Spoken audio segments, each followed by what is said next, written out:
So I think a lot of people want to know, including me, how you're doing. I'm okay. I'm not gonna say that I'm living on like the top of the world right now, because I'm not. I'm okay. Is it day by day for you? Yeah, it's not like, I don't know, I wake up normal. Like, I'm like, oh, how's today gonna go? How it goes is how it goes. I'm not expecting anything. It's just, I'm living each day here.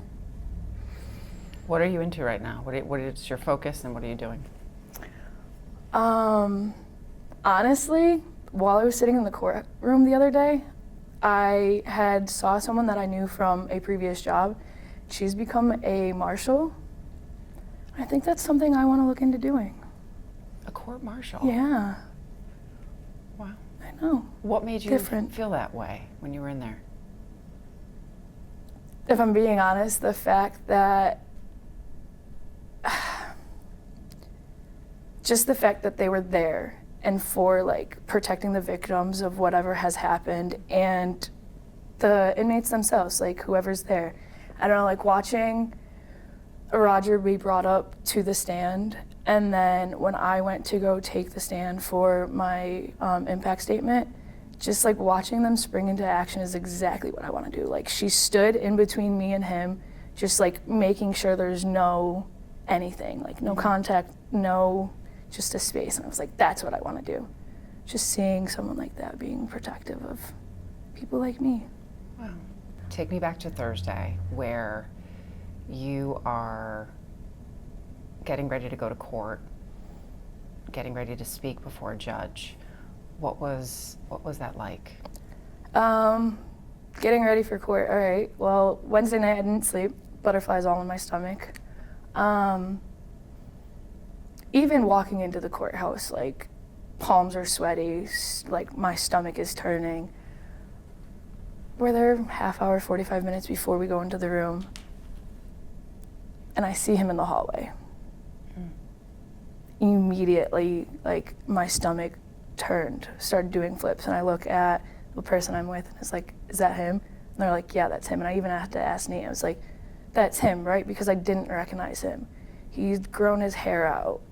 He dyed his hair. Like, it wasn't the person I knew, but I knew from the figure that it was him. So I go to Nate, I was like, is that him? He goes, yeah, that's Roger. I went. But then people told me what I'm supposed to be doing. And that's where I thrive, is like, if I'm given the direction that I'm supposed to be taking. Like, Nate told me I'd be stepping over this way, but then my victim advocate lady told me I was sitting to the left and everything. So sitting down, great, no worries. I kept looking over my shoulder to see if I could see, just because I'm very mindful of where I am. He doesn't come in. He comes in like halfway through the docket, right before they call his name. And I see him come in, and I'm like, immediately, like, I start shaking. Victim advocate lady saw me shaking. The couple people that came with me saw me, and I was like, I can't do this. I can't do this. And then they called his name up there. He took the stand, and I was like, you know what? I can actually do this. I'm taking back my power. I'm taking back my voice. Because he didn't take that from me. He might have taken other things from me, but he didn't take back my power or my voice.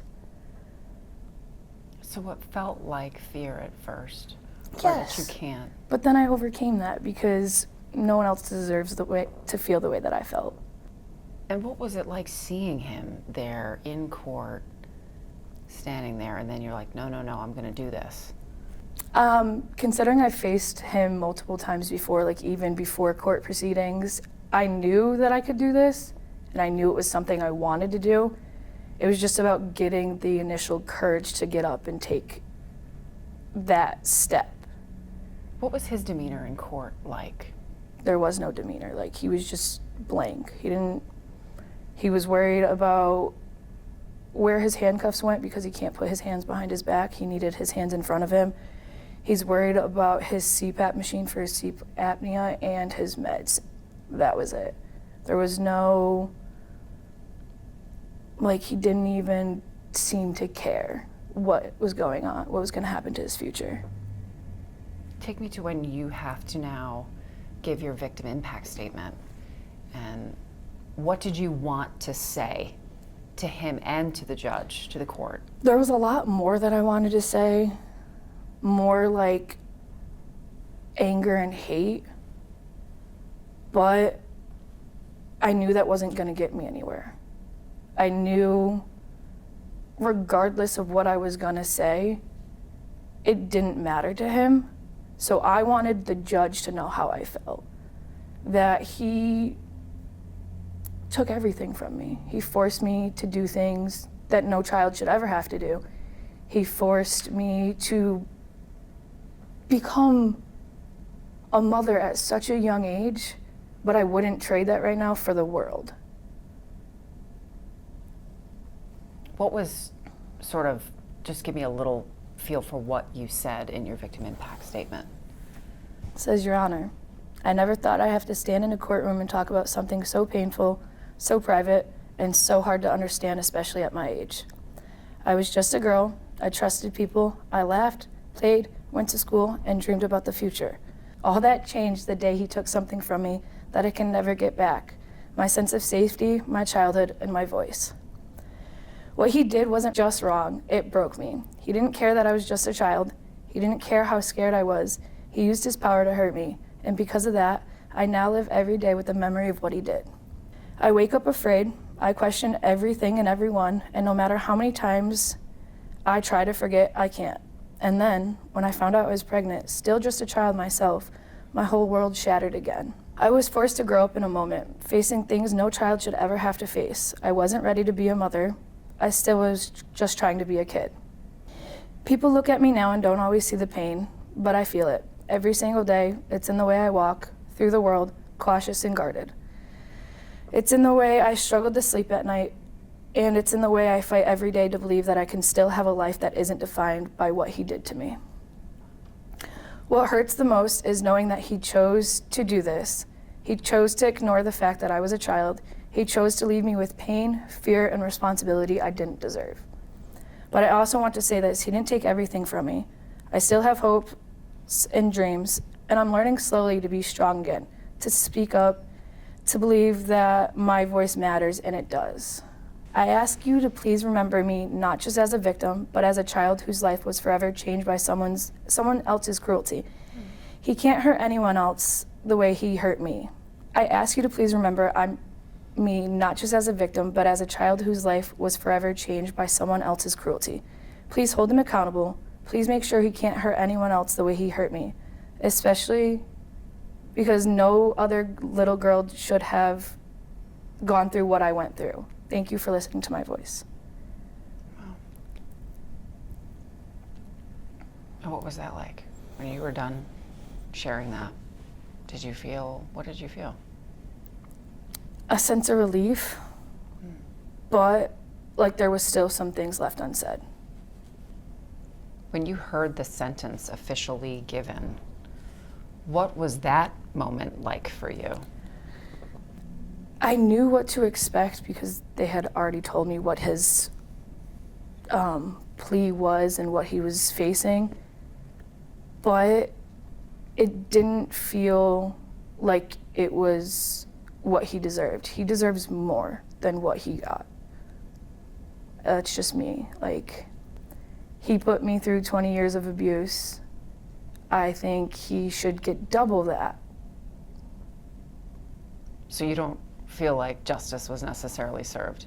Not at all. Did you think he would apologize or say something in court?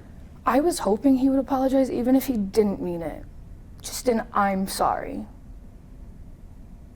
But there was nothing. His lawyer or the judge asked him if he wanted to say anything. He said no. Did he look at you? Nope.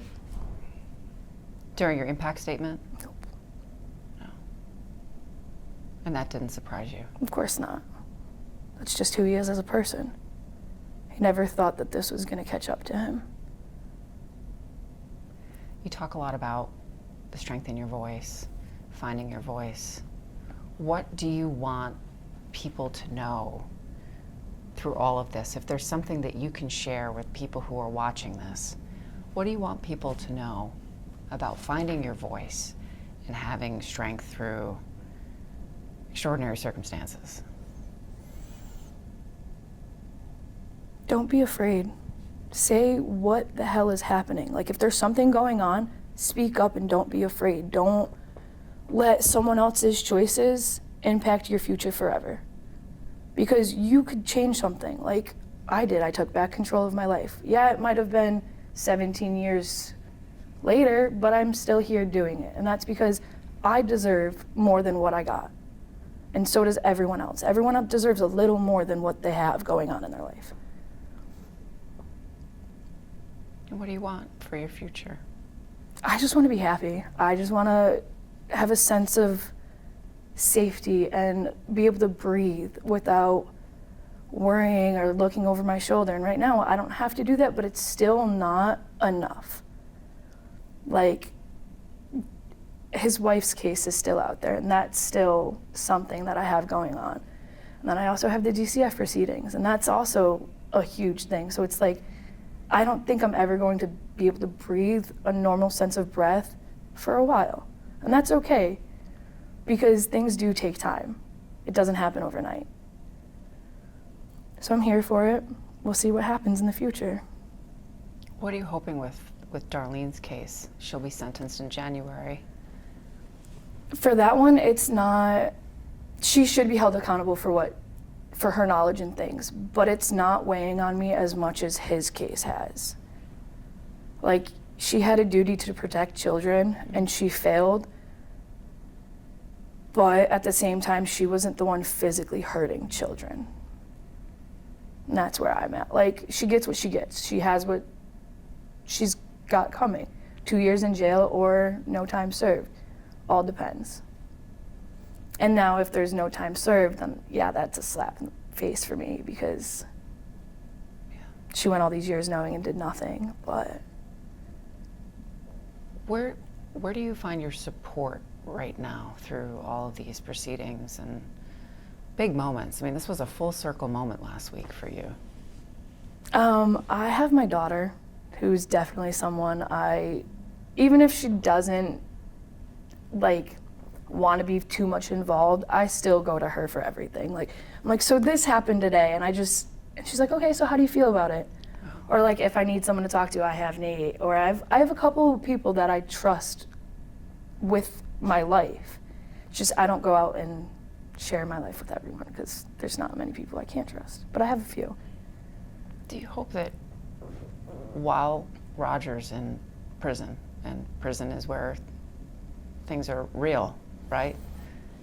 Are you hoping that he will think about what he's I'm done? hoping that while he has his time in there, he gets to reflect on what he's done. Because I know it's not just me. Like, you also hurt my child, like, not physically, but emotionally. Like, I also think that him as a person, he might not even care. He might just go about his life. So I'm hoping he does take the time to reflect on his actions and change the way he is, but people don't change, so we'll see. I don't know. What have you learned about yourself, though, through this process? I feel like you've learned a lot. Yeah, I just can't put it into words because there's so much I have learned. Like, the courage I have, even if I am scared to death to do something, I just need a little push, because I can do it. The courage is there. I have a voice. My power is coming back slowly. Oh, I've learned patience with myself. I'm not so hard on myself anymore. Just things. You said you felt a little bit of relief after you gave your statement. Do you feel a little bit of relief after his sentencing? No.